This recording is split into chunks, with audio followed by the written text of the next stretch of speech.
Carrot எடுத்துக்கலாங்க. 100 gram ஊட்டி beans எடுத்துக்கலாங்க. இந்த பீன்ஸ்லேயே வெள்ளையாக இருக்கும், அதாகாது.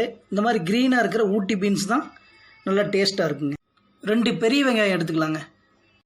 பச்சை மிளகாய் ஒரு 50 கிராம் எடுத்துக்கலாங்க. கோஸ் ஒரு 250 கிராம் அளவு இருந்தால் போதும்.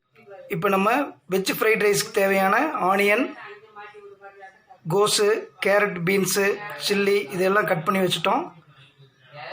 இது எப்படி ப்ரிப்பேர் பண்ணலான்னு பார்க்கலாம் வாங்க. 3 ஸ்பூன் எண்ணெய் ஊற்றிங்க.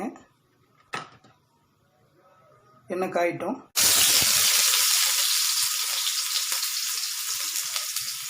நல்லா ஃப்ரை ஆகி வந்துருச்சு.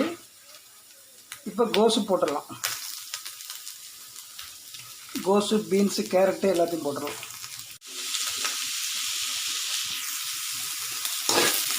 இந்த ஃப்ரை பண்ணுற நேரத்தில் ஃபுல் ஃப்ளேமில் வச்சுக்கலாம். அடுப்பு வந்து நீங்கள் ஸ்டவ்வை ஃபுல் ஃப்ளேமில் வச்சு ஃப்ரை பண்ணலாம். அப்போ தான் அது சட்டுன்னு நல்லா அந்த ஃப்ரைடு கிடைக்கும்.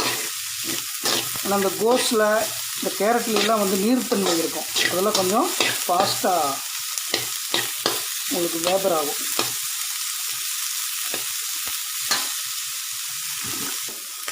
இந்த நேரத்தில் கருவேப்பிலை போட்டுக்கலாங்க. அப்புறம் பச்சை மிளகாய் வெட்டி வச்சுருந்தோம்ல அதுவும் போட்டுக்கலாம். ஏன்னா பச்சை மிளகாய் வந்து முன்னாடி போடக்கூடாது. ரொம்ப ஃப்ரை ஆகிடுச்சுன்னு வச்சுங்களேன், அது என்னன்னா இந்த பச்சை மிளகாயோட அந்த ஃப்ளேவர் வந்து கொஞ்சம் கிடைக்காம போயிடும். அதனால் இந்த வெஜ்ஜெல்லாம் கொஞ்சம் ஃப்ரை ஆகின பின்னாடி பச்சை மிளகாய் போடுங்க. அப்போ தான் அது நல்லா அந்த பச்சை மிளகாய்க்கான அந்த ஃப்ளேவர் கிடைக்கல, ரைஸ் நல்லாயிருக்கும். ஃப்ரை ஆன அந்த வெஜிடபிள்ஸை தனியாக எடுத்து வச்சுட்டு அடுத்த ப்ராசஸ் என்னங்கிறத நம்ம பார்க்கலாம்.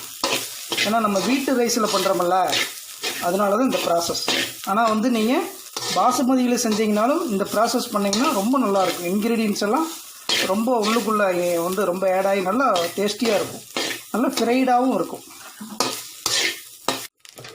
பாருங்கள், இப்போ செப்ரேட்டாக அந்த வெஜிடபிள் தனியாக எடுத்து வச்சிட்டோம். இப்போ இதில் ரைஸை போட்டு நம்ம ஃப்ரை பண்ணுறோம். இந்த ஃப்ரை பண்ணையில் கொஞ்சம் ஒரு 100 ml ஆயிலும் கூட ஊற்றிக்கலாம் நீங்கள். ஏன்னா வந்து வீட்டு ரைஸுங்கிறதுனால இந்த மாதிரி ஃப்ரை பண்ணையில் உங்களுக்கு நல்லாயிருக்கும். இப்போ காலையிலையோ மதியமாக ஆக்கின சாதம் கொஞ்சம் மிச்சமாகிடுச்சு அப்படின்னா, இப்போ ஈவினிங் கொஞ்சம் டிஃபன் சாப்பிட்ணும், நைட் டிஃபன் சாப்பிட்ணுன்னு பசங்க ஆசைப்படுவாங்க. அந்த நேரத்தில் டக்குன்னு இப்படி பண்ணிடலாம். ரைஸ் நல்லா ஃப்ரை ஆகி வருது பாருங்கள். சிக்கன் பவுடரை நம்ம போட்டுடலாங்க. இந்த ஃப்ரை ஆகி வர டைமில் சிக்கன் பவுட்ரு ஒரு 25 கிராம்ஸ் ஃபுல்லாக போட்டுருணுங்க. இது 4 பேர் வந்து திருப்தியாக சாப்பிட்ற அளவு. ஒரு 600 கிராம் அரிசி நீங்கள் வச்சிங்கன்னா குக்கரில் வச்சு வடிச்சுக்கிட்டு ஒரு 2 விசில் விட்டிங்கன்னா போதும். ரெகுலராக ஒரு 3 விசில் விடுறவங்க 2 விசில் விடணும். பாருங்கள், அந்த வெஜ்ஜை நம்ம வந்து ஃபுல்லாக ஃப்ரை பண்ணின வெஜிடபிள்ஸை இப்போ மிக்ஸ் பண்ணிக்கணும். இப்போ பாருங்கள் எப்படி வருதுன்னு. இது ஒன்றுக்கு ஒன்று ஒட்டாது, அப்படி உதிரியாக இருக்கும்.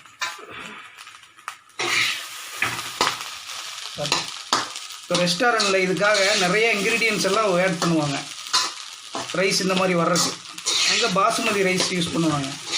நம்ம வீட்டில் வடிக்கிற சாதத்தை வச்சு நம்ம இது பண்ணுறதுனால இந்த ஸ்டைலில் பண்ணிங்கன்னா அந்த உதிரியாக ஒன்றுக்கு ஒன்று ஒட்டாமல் நல்லா வந்து கிறிஸ்பியாக நல்லாவும் இருக்கும் சாதம். இந்த ஃப்ரைட் ரைஸோட அந்த ஒரிஜினாலிட்டி கலரில் அந்த ஒரு ஃப்ளேவர் எல்லாத்துலேயுமே கிடச்சிருக்கு பாருங்கள்.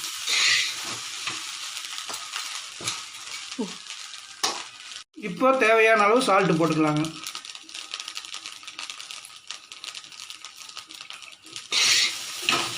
இது கூட பச்சை பட்டாணி இருந்தாலும் போட்டுக்கலாங்க, மஷ்ரூம் இருந்தாலும் போட்டுக்கலாம், பன்னீர் இருந்தாலும் போட்டுக்கலாம்.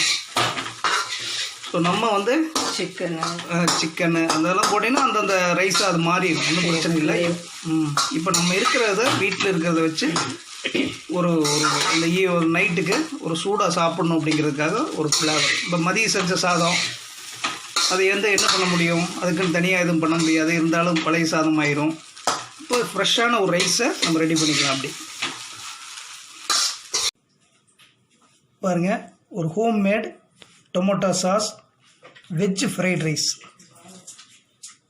இந்த மெனு உங்களுக்கு பிடிச்சிருந்துச்சுன்னா லைக் பண்ணுங்கள், வீடியோவை ஷேர் பண்ணுங்கள், நம்ம சேனலை சப்ஸ்கிரைப் பண்ணுங்கள்.